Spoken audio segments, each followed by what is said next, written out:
जय Hind everyone. Assam rifles के नया नियम कानून को लेकर जो न्यूज निकाला गया है, इसके बारे में कुछ लोगों को पता चल गया होगा, क्योंकि यूट्यूब पर कुछ लोग वीडियो बना चुके हैं। ज्यादा लोग वीडियो नहीं बनाया है, लेकिन कुछ लोग बनाया है। ये वीडियो सिर्फ उन लोगों के लिए है जिनको इसके बारे में कुछ भी नहीं पता है।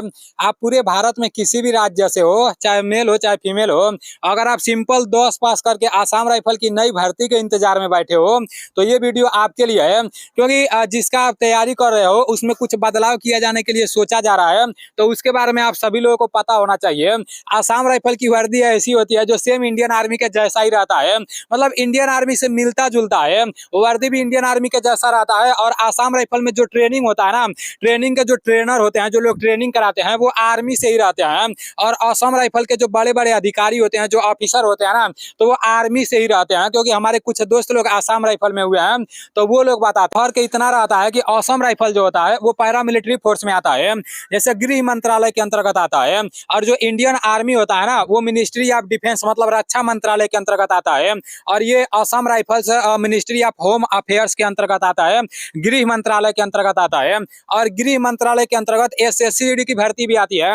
अब एसएससीजीडी में काफी ज्यादा पोस्ट आता है, आईटीबीपी रहता है, बीएसएफ रहता है, एसएसएफ रहता है, और भी बहुत सारा पोस्ट आता है। लेकिन उन लोगों का जो वर्दी होता है ना, वो इंडियन आर्मी से मिलता जुलता नहीं है, मतलब अलग अलग तरीके से रहता है। लेकिन जो आसाम राइफल्स रहता है, मतलब मिनिस्ट्री ऑफ होम अफेयर्स गृह मंत्रालय के अंतर्गत तो आता है, लेकिन इसका वर्दी एकदम आर्मी के जैसा ही रहता है। आसाम राइफल को लेकर जो भी नया न्यूज निकाला गया है, वो पूरा का पूरा न्यूज मैं आप लोगों को दिखा दे रहा हूँ। और इसी वीडियो में मैं आप लोगों को पूरा बात समझा दूंगा। जो लोग पूरा वीडियो देखेंगे उनको पूरा का पूरा बात समझ में आ जाएगा, और जो लोग पूरा वीडियो देखबे नहीं करेंगे तो उनको तो नहीं समझ में आएगा। वो तो सिर्फ फोन करके पूछेंगे, कमेंट में हिंदुस्तान न्यूज के माध्यम से बताया जा रहा है कि असम राइफल के पास 46 बटालियन और 65,000 से अधिक सैनिक हैं। मतलब असम राइफल में प्रेजेंट टाइम में टोटल 46 बटालियन है, और इन 46 बटालियन में टोटल 65,000 से अधिक सैनिक हैं। और यहाँ पर बोला गया है कि इनमें से 20 बटालियन की तैनाती भारत म्यांमार सीमा पर है, और 26 बटालियन आतंकवाद विरोधी भूमिकाओं में शामिल है।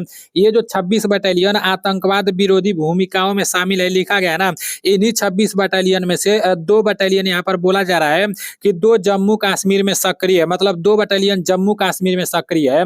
आसाम राइफल के बारे में बात किया जा रहा है, ठीक है ना। काफी सारे लोग सोच रहे होंगे कि आसाम राइफल वाले जम्मू कश्मीर में नहीं रहते हैं, लेकिन देखो 2 बटालियन मतलब जम्मू कश्मीर में भी रहते हैं। अब यहाँ पर बोला जा रहा है कि अब आसाम राइफल की नई प्लानिंग, आसाम राइफल की तरफ से जो नई प्लानिंग है उसके बारे में बताया जा रहा है कि चीन की ओर भारत के बढ़ते फोकस और एलएसी को सुरक्षित करने पर जोर का संकेत है। एलएसी का फुल फॉर्म होता है लाइन ऑफ एक्चुअल कंट्रोल। और देखो एक एलओसी होता है, ठीक है ना, लाइन ऑफ कंट्रोल होता है, मतलब रेखा भारत और चीन के बीच में पड़ती है। और एलओसी जो होता है वो भारत और पाकिस्तान के बीच में पड़ती है। तो बोला जा रहा है कि एलएसी जो भारत और चीन के बीच में जो रेखा पड़ती है उसको सुरक्षित करने पर जोर का संकेत है। दरअसल 2020 में भारत और चीन के बीच पूर्वी लद्दाख में एलएसी पर सैन्य गतिरोध देखने को मिला था। इसके बाद के बीते 3 वर्षों में रक्षा प्रतिष्ठान ने एलएसी पर सतर्कता बढ़ाने और तैनाती को मजबूत करने के लिए कई कदम उठाए हैं। को आप लोग अच्छे से समझना, यहाँ पर लिखा गया है कि असम राइफल बड़े पैमाने पर ऑपरेशनल बदलाव की तैयारी में है, ताकि जरूरत पड़ने पर उसे वास्तविक नियंत्रण रेखा जिसे एलएसी बोला जाता है, एलएसी पर तैनात किया जा सके। पहले मतलब असम राइफल के जवान एलएसी पर नहीं रहते थे। ये एलएसी मतलब भारत और चीन के बीच की जो रेखा है, इस पर पहले असम राइफल के जवान नहीं रहते थे। कि इसके जवान पूर्वोत्तर में उग्रवाद विरोधी अभियानों और भारत म्यांमार सीमा की रक्षा करना भी जारी रखेंगे। इंडियन एक्सप्रेस की रिपोर्ट के मुताबिक मामले से परिचित अधिकारियों ने कहा कि पिछले शिलांग में असम राइफल्स महानिरीक्षक सम्मेलन हुआ था, जिसमें इस मुद्दे पर भी विस्तार से चर्चा की गई। उन्होंने कहा कि तुरंत जरूरत पड़ने पर असम राइफल के 70% से अधिक सैनिकों की उपलब्धता सुनिश्चित करने का प्लान है, जिन्हें एलएसी पर भेजा जा सके। और बताया जा रहा है कि हमारे जो असम राइफल्स के जवान हैं, जिसका टोटल 46 बटालियन है। तो हमारे कुछ असम राइफल्स के जवान तो भारत और म्यांमार के बीच जो सीमा रेखा लगती थी वहां पर ड्यूटी करते थे, और कुछ जवान आतंकवादियों से लड़ते थे, जिसमें से 2 बटालियन जम्मू कश्मीर में भी रहती थी। लेकिन यहाँ पर बोला जा रहा है कि मतलब हमारे जितने भी असम राइफल्स के जवान है ना, जरूरत पड़ने पर ये लोग एलएसी पर नहीं रहते थे, लाइन ऑफ एक्चुअल कंट्रोल पर नहीं रहते थे, लेकिन अब जरूरत पड़ने पर 70% से अधिक, देखो 30-40% के बारे में नहीं बोला जा रहा है, 70% से अधिक सैनिकों की उपलब्धता सुनिश्चित करने का प्लान है, जिन्हें एलएसी पर भेजा जा सके। मतलब असम राइफल्स के हमारे जितने भी जवान है ना, जब एलएसी पर जरूरत पड़ेगा, भारत और चीन के बीच कोई भी मतलब विवाद होगा ना, तो हमारे असम राइफल्स के जवान 70% से अधिक एलएसी पर तैनात रहेंगे। पॉइंट को भी आप लोग अच्छे से समझ लो। यहाँ पर लिखा गया है कि साथ ही हर साल असम राइफल्स के सैनिक अलग अलग एक्सरसाइज में सेना के साथ अभ्यास करते हैं। मैं आप लोग को शुरुआत में ही बताया हूँ ना कि जो असम राइफल्स के जवान होते हैं, तो इन लोगों का ट्रेनिंग मतलब आर्मी के जो ऑफिसर होते हैं, आर्मी के जो ट्रेनर रहते हैं, वही लोग कराते हैं, ठीक है ना। यहाँ पर लिखा गया है कि अब अगले कुछ महीनों में इसके जवानों को और अधिक टेक्नोलॉजी से लैस करना है।